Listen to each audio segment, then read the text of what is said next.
Hi, guys. Welcome to another episode of Untempered. I'm your host, Nyla, and this is my second episode in LA. I'm so excited because I had a list of guests I wanted to talk to when I was here. And today we're talking about such a fascinating topic that I found out about during my therapy sessions.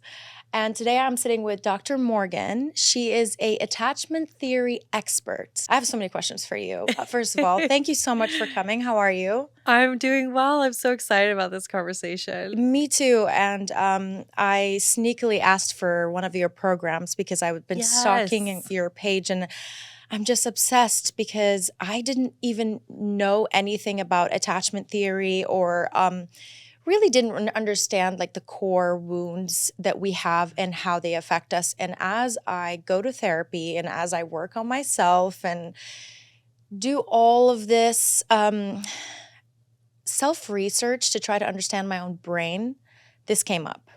Yes. And I was like, this is such a good topic. How do we not? I feel like this is what they need to teach you in school. So let's, yes, right? absolutely. So why don't we start with just the basics for people who don't know what we're talking about? Can you just tell me, what are the attachment styles? What is attachment theory?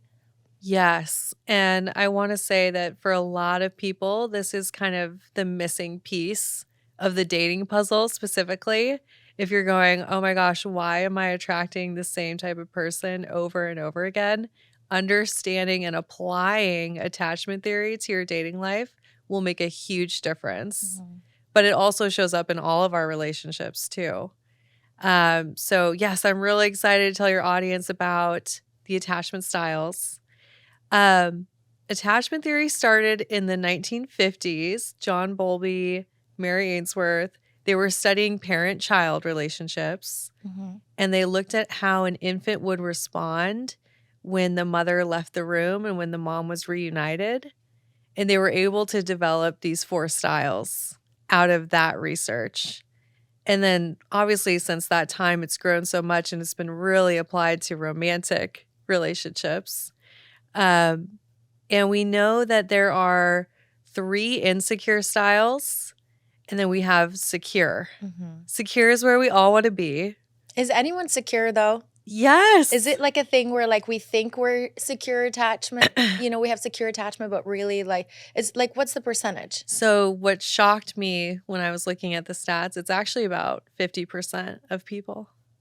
50% of people are know. secure attachers? Yeah. Wow. Okay. For those actually, of us, that gives me a little bit of hope. Right? There's a lot of them out there. For those of us who have had childhood trauma or toxic relationships, it's really hard for us to believe that there's that many healthy, securely attached people, but they are out there. But I'm also happy you didn't say 2% because I would have been like, oh my God, like that really scares me. But now it makes me feel like there is hope. So can we list them? So what are the 3 insecure ones? Because I feel like that's where we are all in trouble, right? We need to understand about. Okay, let's start with anxious attachment. With anxious attachment, at the core, you are devaluing yourself and putting the other person on a pedestal.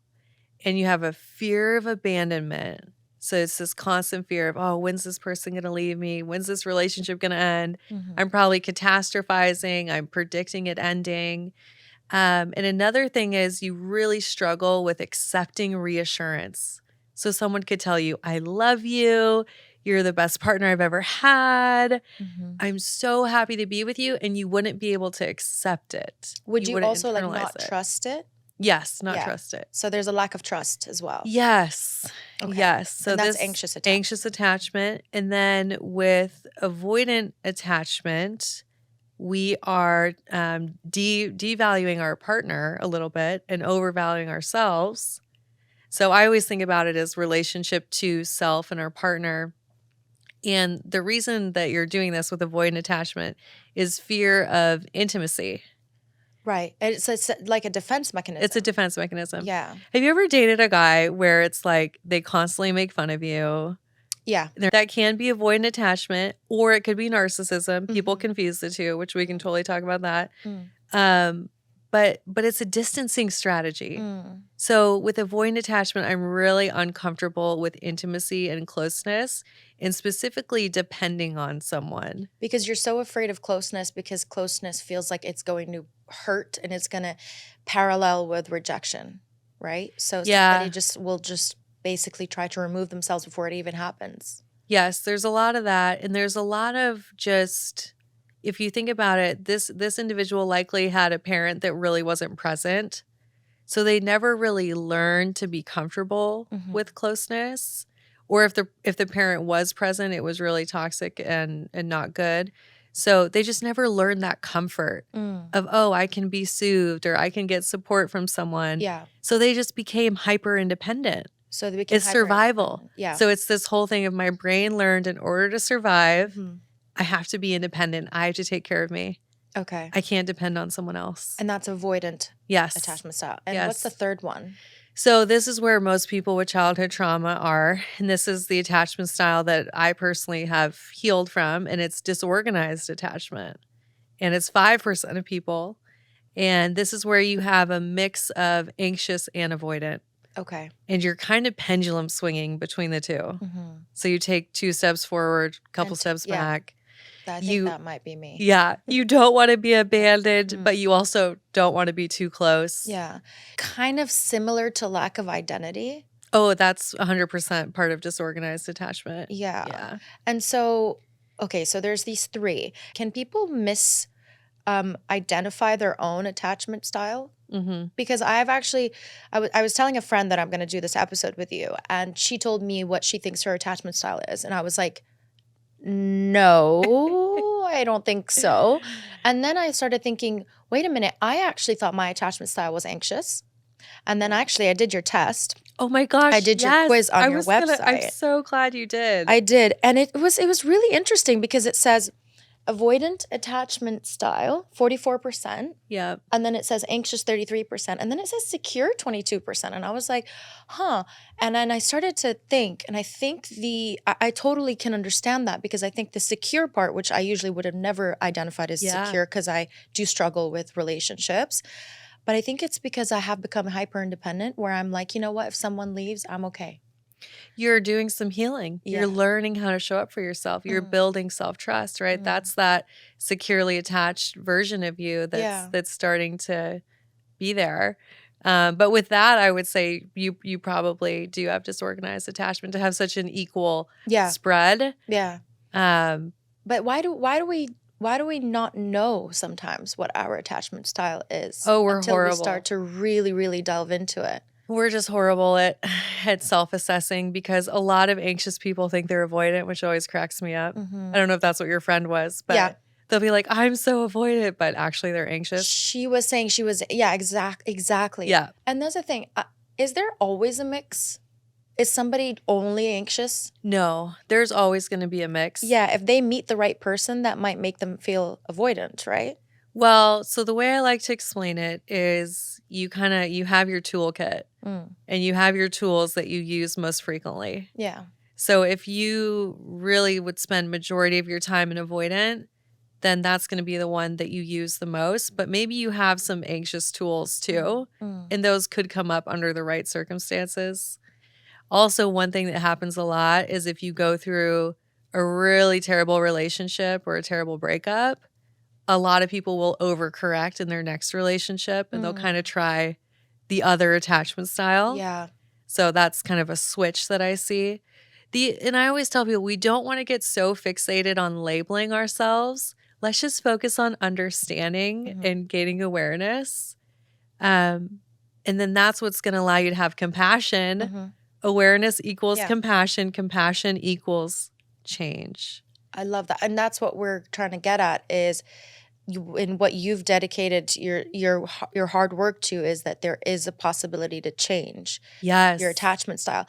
And to be honest, coming from like just a completely like, transparent, angle here, I genuinely felt like there's probably no way I can change my attachment style, only because I'm just so used to being the way I am. And I think I am disorganized because certain partners can bring out an anxious part of me, and certain partners can bring out such an avoidant part of me. And what's so frustrating is I've struggled with these things so much. When I go to my therapist and I tell them about this, they'll try to label in different ways. Like we only just recently started discussing attachment styles only because I'm talking to somebody new. But it was like, oh, maybe you have this disorder and this disorder. And I'm like, no, I think now that I'm doing your course as well, I'm realizing I think it's just very understanding how I attach and also how certain people, what version of me they're bringing out. So if somebody brings out an anxious side of me, that's probably a red flag, right? Yeah. There's so much we can dive into, and I'm so glad that we've connected because I want you to know you can 100% change your attachment style. The original research said that you couldn't actually, Really? which was really disheartening. But there's been a lot more recent research, and I have over 500 clients worth of data that you can absolutely change your attachment style. So how do we change our attachment style? I mean, I know that there's probably so many strategies, but if you can give people hope at least to try to get them on the path to, for example, start your course or to start reading onto it so that you feel like there is hope. I love this. And I love I could like feel how much you're like, hey, I need to figure this out. I want the audience to figure it out. Yeah. And as a psychologist, I had a private practice for years and I saw people one-on-one, and traditional talk therapy does not go to the core of what to do to really change so we can have a different attachment style or different relationships. And that's why I'm so passionate about this program that I built, because we have to get to the core of what are our beliefs about ourselves and our beliefs about relationships and rewire our brain for a healthy belief system. That's one element. The other thing we have to do, and I do this in the beginning of the course, and I'm excited for you to do this, is really diving into our past, but in a way where we're not sitting in it. In talk therapy, there's a lot of like sitting in your past and just word vomiting and getting it all out, right? Processing. I teach people how to do an inventory, notice a pattern, and then intentionally release the past.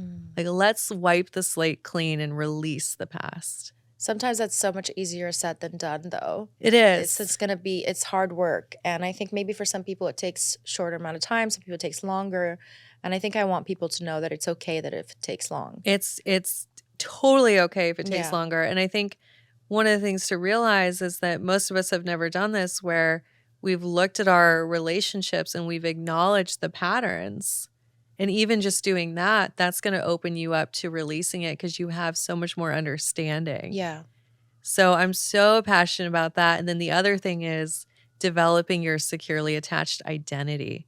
At the end of the day, this is identity shift. Who is the securely attached version of you? How do we get you to really get to know her? The 22%. Yeah. Yeah, the 22%, she's there, right? It's like, it's possible, right? So how do we get that so clear for you? And then I teach you how to realign to that version of you. And then it's doing that over and over and over. And then pretty soon, like me, eventually, you're spending the majority of your time in secure attachment. Okay.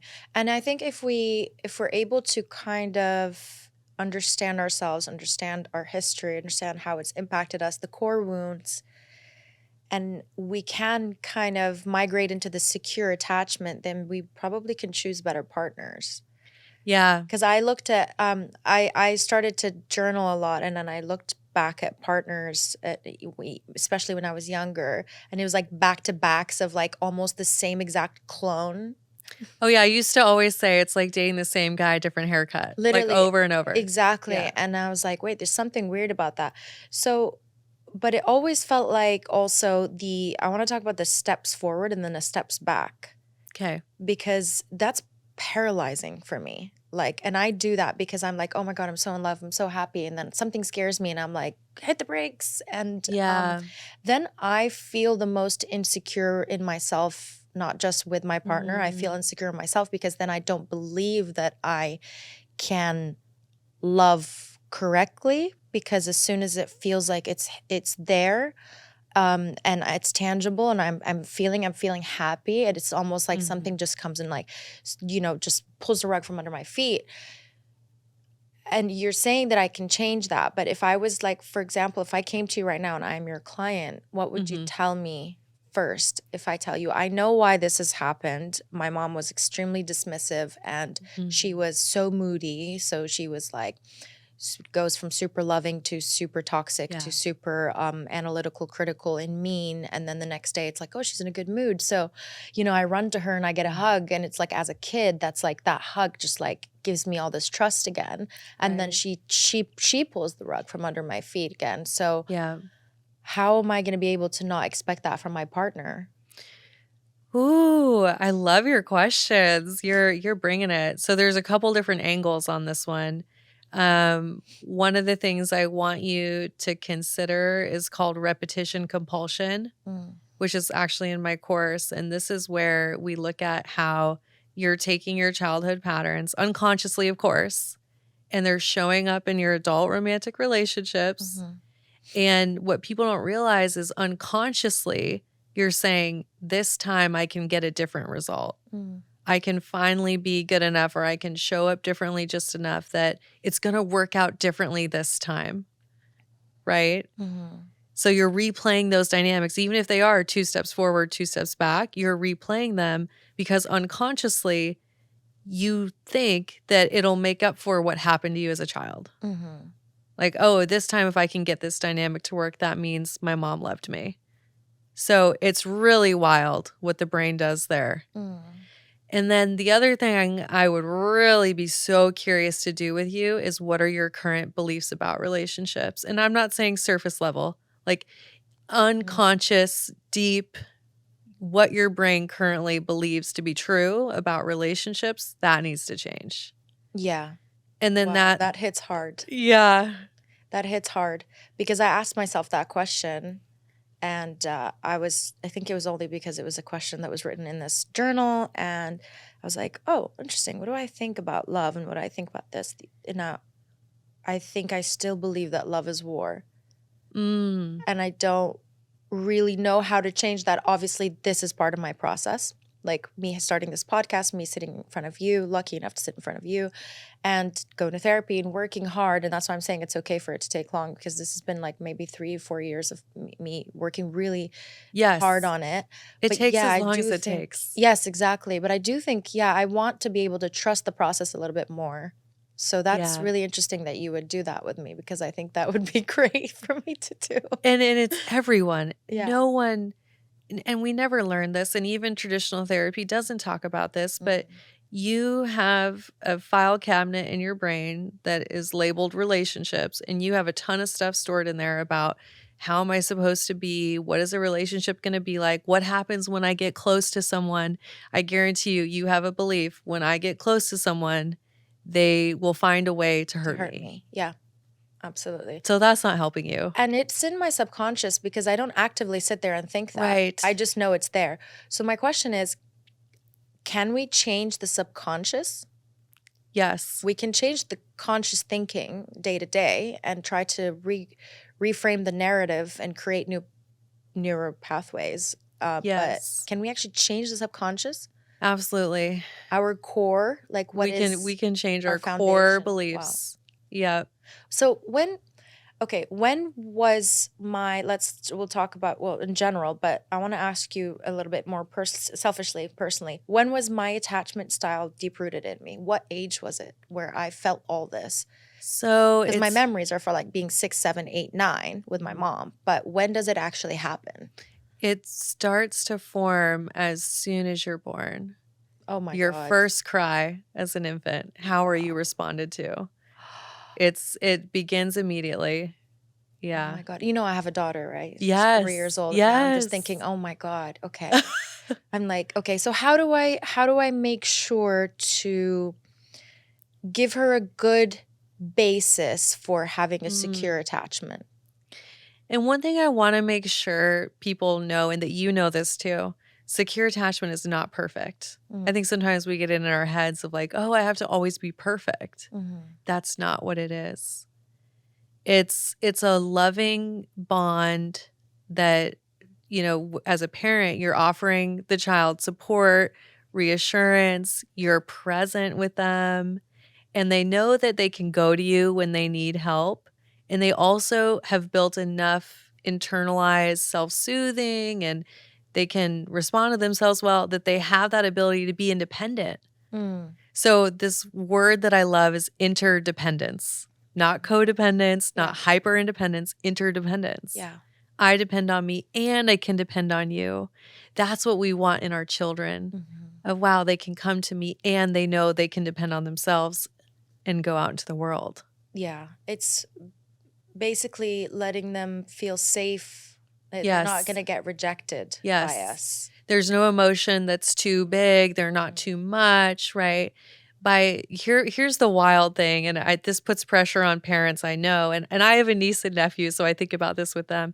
It's the way that you show up to kids, right? Like the way you nurture them, you're teaching them how they're going to show up to themselves.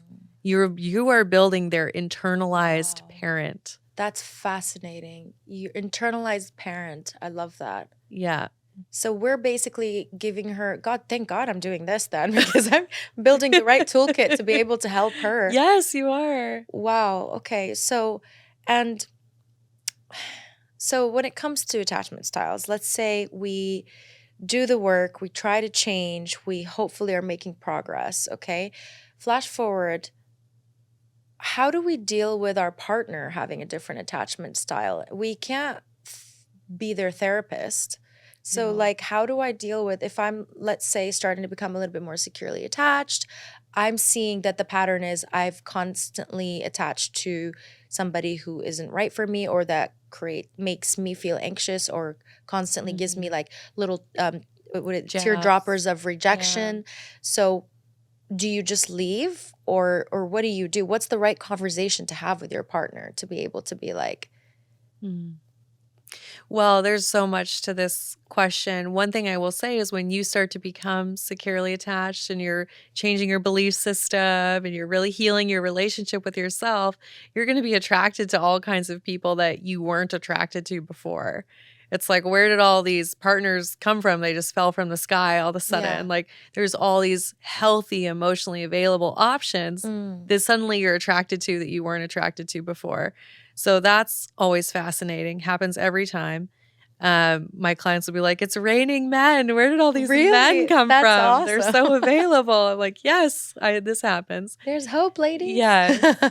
And then if you find yourself, and I'm going to do a hypothetical with you. Let's say you are able to show up 50% of the time secure, and then you still have some disorganized tendencies that are coming up, but you're really working on it. And let's just say you attract an avoidantly attached man who's not as emotionally available, right? The most important thing is that both people would decide we want to co-create a securely attached relationship. You can do some healing in that, where you co-create secure attachment as a couple, and that'll actually help you as individuals become securely attached. The thing is, this is such on a spectrum, right? We could have somebody who's like 78% avoidantly attached, and they don't have the capacity to show up and say, hey, I do want to help us move to secure attachment. So it's all about gathering the data in the relationship. Can we co-create secure attachment as a couple? Golden question, yeah. If we can't, then this isn't the relationship I want to be in, right? When we've raised our standards and decided I want to be in a healthy, securely attached relationship. Yeah. What's the biggest sign that somebody is an avoidant attacher? Really the pulling away and they'll drop off for a week, or, if they're distancing.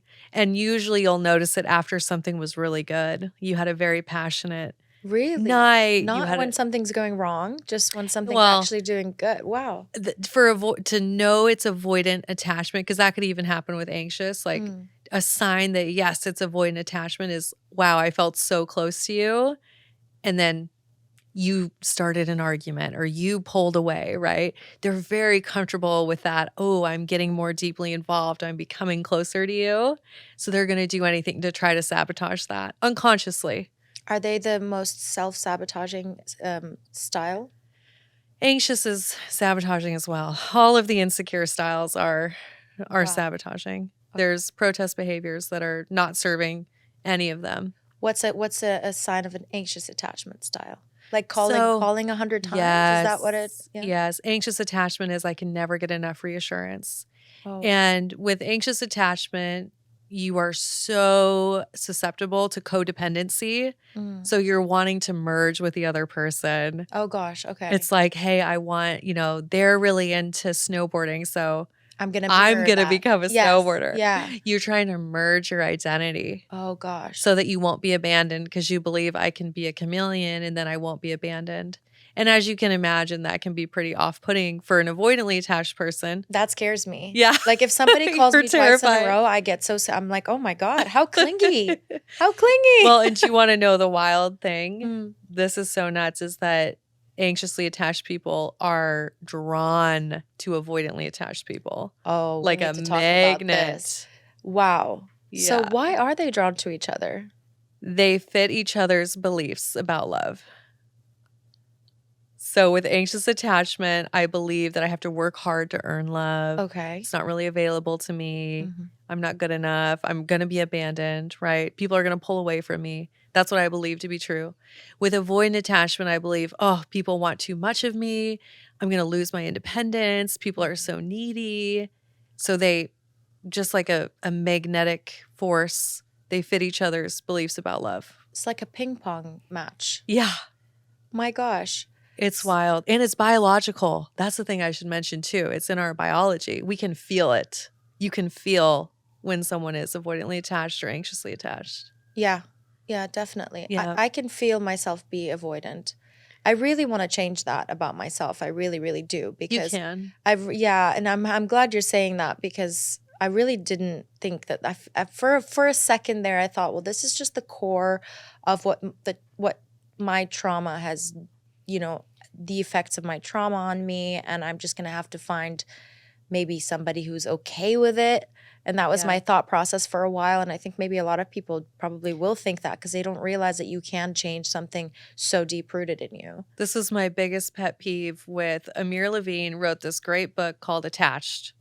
And his point, which he now has said has changed, but in the book, he basically says your attachment style is your attachment style. Don't try to change it. If you're anxious, you should try to date someone who's secure. If you're avoidant, you should try to date someone who's secure. So he basically says, don't try to change yourself. And honestly, it was so frustrating to me that I wrote my own book, because I wanted it to be out there. Yeah. Of like, people need to know they can change their attachment style. So I love that book for many reasons, but that being out there is really disheartening to people.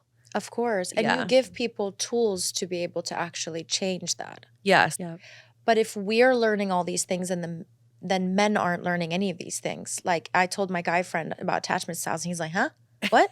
Why isn't there information available for them? Women do emotional labor. And the good thing is there's a lot of men that are really wanting to grow and heal. And gosh, I have 3 male clients I'm seeing right now, and they all showed up on time, did the work, became securely attached, and they're all in good relationships right now. Wow. Just in the amazing. last 4 months. Wow. That's good to know. Like, there are men out there that really want to heal. And this goes back to our belief systems, right? I don't know about you, but when I was early on and trying to do my healing work, I realized one day I have horrible beliefs about men. Of like, oh, men just want me for my body, or all men will cheat, and we have to say, there are men out there that want to heal. There are men out there that want to build a romantic relationship that's securely attached and loving, and we have to really be careful about our beliefs. If a man is has an avoidant attachment style, does that mean that he's more prone to cheating? Both styles are prone to cheating for different reasons. Why would somebody with an anxious attachment style cheat? Protest behavior. I'm not getting enough reassurance. I don't feel loved. I don't feel safe. So I'm going to go get my needs met somewhere else. And avoidant, they go and they find I'm getting too close to you. Let me distance myself by then connecting with somebody else. Yes. secure attachment style. Let's talk about secure. Let's talk about them. Why did they get so lucky to have secure attachment style? What happened in their childhood that didn't happen in my childhood and somebody with anxious attachment style childhood? What was different? I love the work on this there's some different psychologists, but the term that comes to mind is they had a good enough parent. They didn't have a perfect parent, but they had a parent that was highly attuned to them. Attunement, meaning I am responding to you. I'm aware of what your emotions are. I'm aware of what your needs are. The research on this is fascinating, actually, when they look at how securely attached parents show up for their kids. And there's a way that it's felt. Remember, I said it can be felt? Right. Securely attached parents can almost predict what their kids' needs are. And they're so in tune with their kids that the kid feels supported, and they're learning how to self-regulate, and they're learning how to self-soothe because they had parents that said, wow, your emotions are valid. Let me soothe you. Let me support you. And then they're learning how to do that for themselves. And they're also learning, oh, I'm worthy. I am good enough because I'm being tuned into and cared for. So then my brain gets to say, oh yeah, I have high self-worth. Right. If I'm not being cared for, I'm not attuned to, then I devalue myself. Yeah. And low self-worth is common with anxious and avoidantly attached, right? It's like it happens in all of the insecure styles. Yeah. We empower our kids by validating their feelings. Yes. And it's crazy. I see it now that I'm a mom, but I see the lack of it as well now that I'm a mom as far as with my parents. And it's like, I was never, like, my feelings were never taken seriously because I'm a kid, right? That's what I believe, that you're a kid. You don't really know what you're feeling. So you're just, Yeah. And that's such a bad thing. And I still hear it, like, if I'm sitting with like somebody who's like, let's say a friend's mom or a mom's mom or a grandma or whatever, and I'm listening to them talk, and the way they speak about children is so interesting because back then they're like, baby cries, let her cry it out, sleep training, let them scream their face off until, they knock out.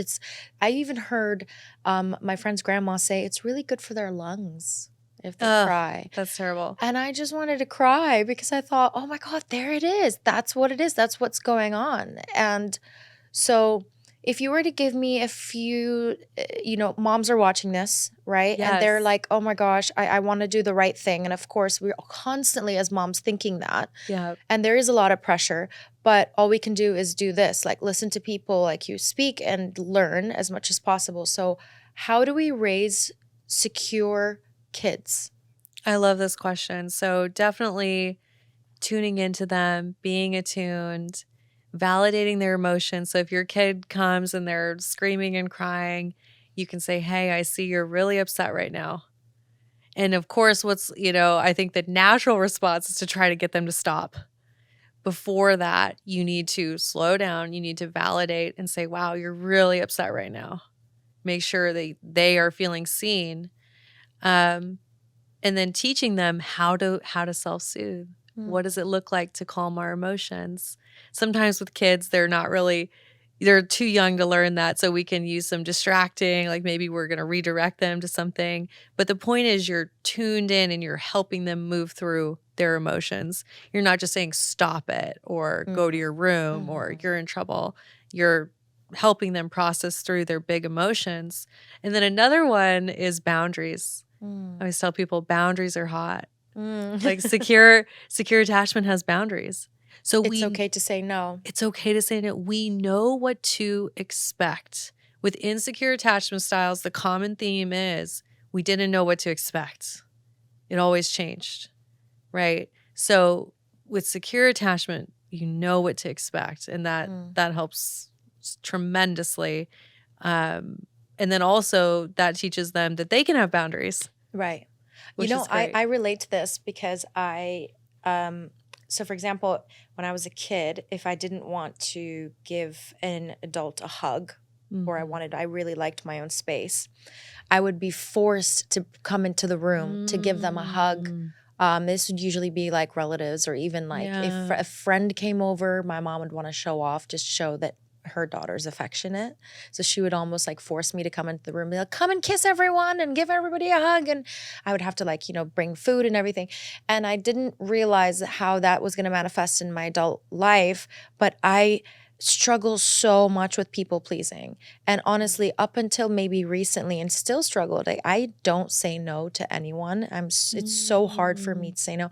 Even when I had people applying to be my assistant, I felt so awful having the interview with somebody and being like, I knew from the beginning that it wasn't going to be a match. And I could have easily been like, okay, I'll give you a call. There's so many nice ways to say it, whatever. But I stuck there and I sat through the 45-minute meeting because I really didn't want them to feel bad about themselves. Yeah. And I'm seeing that now because I was struggling with boundaries for that reason. The other thing is self-soothing. Now, I'm going to sound like a toddler asking this question, but honestly, how do we self-soothe? So this is a great question. No, people ask this all the time. And it really starts with you have to reconnect to your inner experience. So I guess to back up a little bit, so many of us at one point got completely disconnected from our internal experience because we're in survival mode. We're so focused on how do I just survive in this environment, right? So to begin to learn how to self-soothe, you first have to reconnect to your inner experience. And I teach clients to set a timer on your phone 3 times a day. You're going to check in with yourself. You're going to say, what am I feeling? And then what do I need to be better supported? And you're going to honor whatever comes up. You're going to actually do the thing that came up. So then we're rebuilding this connection to your inner self. But meeting your own needs. Right. You're going to go meet your own needs. Right. Yeah. Not I really need my boyfriend to support me right now because that wouldn't be self-soothing. Sometimes, no. we want to say, how can I do it for myself? How can I, move myself to secure attachment is what I teach. And I think as we develop that connection to self, then we start to get curious, what kind of self-soothing do I need? But if you're disconnected, it's not even going to do any good. So that's why I always start people with, hey, let's learn how to tune inwards first, and then let's develop self-soothing. And self-soothing can look like taking that long hot bath, doing a mindfulness self-compassion meditation, doing cognitive restructuring, right? Like using a thought log to work through a thought. There's so many resources. None of it's going to do you any good if you're disconnected from yourself.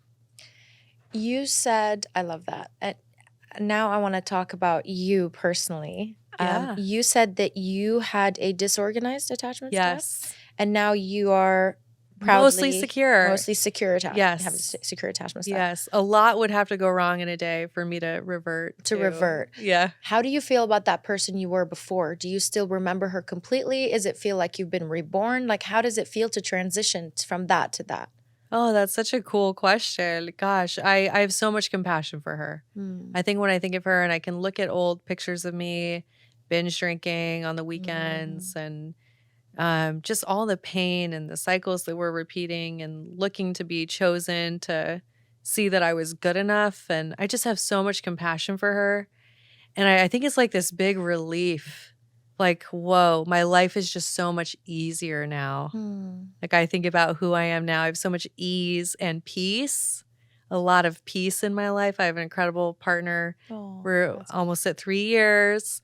And you know what's funny? Before I would have been like, where's my engagement ring? But we're so secure and at ease and peaceful. Like I know it's coming. I'm not experiencing timeline pressure. My life is just a lot easier. And then I get to focus on the things that really light me up, like helping other people and writing a book and having a podcast. And I'm so filled with energy for those things because my inner self is secure and my relationship life is so secure that it's like that supportive base. You're not drained. I'm not drained. Yeah. I love that you said the more energy thing because my question to you was going to be, tell me about ways that it's become easier.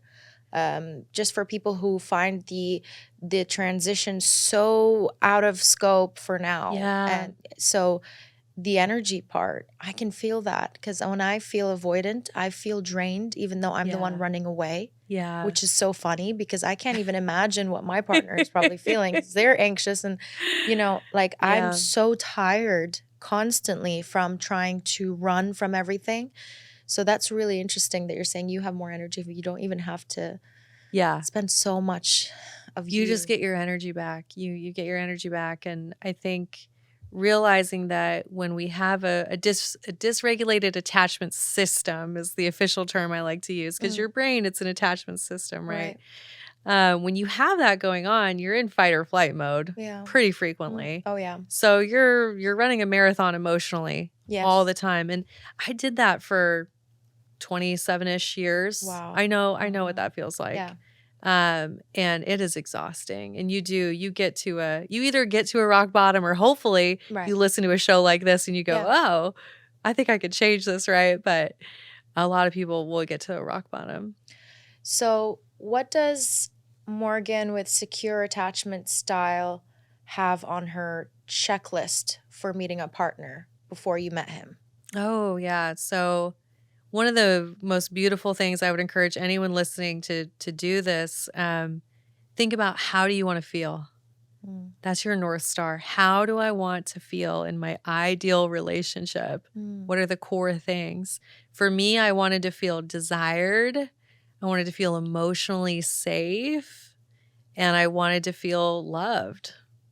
And I think those are some of the core things. And then you can take this a step deeper and operationalize it. So what does it look like to feel emotionally safe? Oh, it looks like open, honest communication. Honesty is huge. Integrity, emotional availability, desire to build the kind of relationship that you want to build. I think so many people miss this. Yeah. People desire different levels of intimacy. Right. Have you ever noticed that? Yes. Like, some couples are fine with, oh, I could go for 3 months to Europe and not see them and it's fine. Yeah. Or I could talk to them once a week and it's fine. And even in securely attached relationships, sometimes there's just different levels of intimacy that people desire. So I think it's really important to say, what does my ideal relationship look like? What do I want my day-to-day to be like with my partner? That's crazy. We never hone in on that. But I feel like from experience that we almost always morph and mirror what we think the person wants from us, or we morph and mirror what we think is acceptable in our community or society. Like, what's the norm? But I've never written down anything I wanted from a relationship. Well, this will be your homework. I love this. This is literally my homework. I want you to go and write, how do you want to feel? What are the 3 core emotions? And then what would it look like in practice? What would happen in order to feel that way? And it's amazing what you find, what's really important to you. Everyone's different on this. If I have an avoidant attachment style, shouldn't I be okay with him being gone all the time? You have a disorganized attachment style. Oh, yeah, that's right. We said that earlier. So you are getting really triggered. It's Every modeling. time. Yeah, for sure. I would think that it would probably model the chaos you experienced in childhood. Yeah.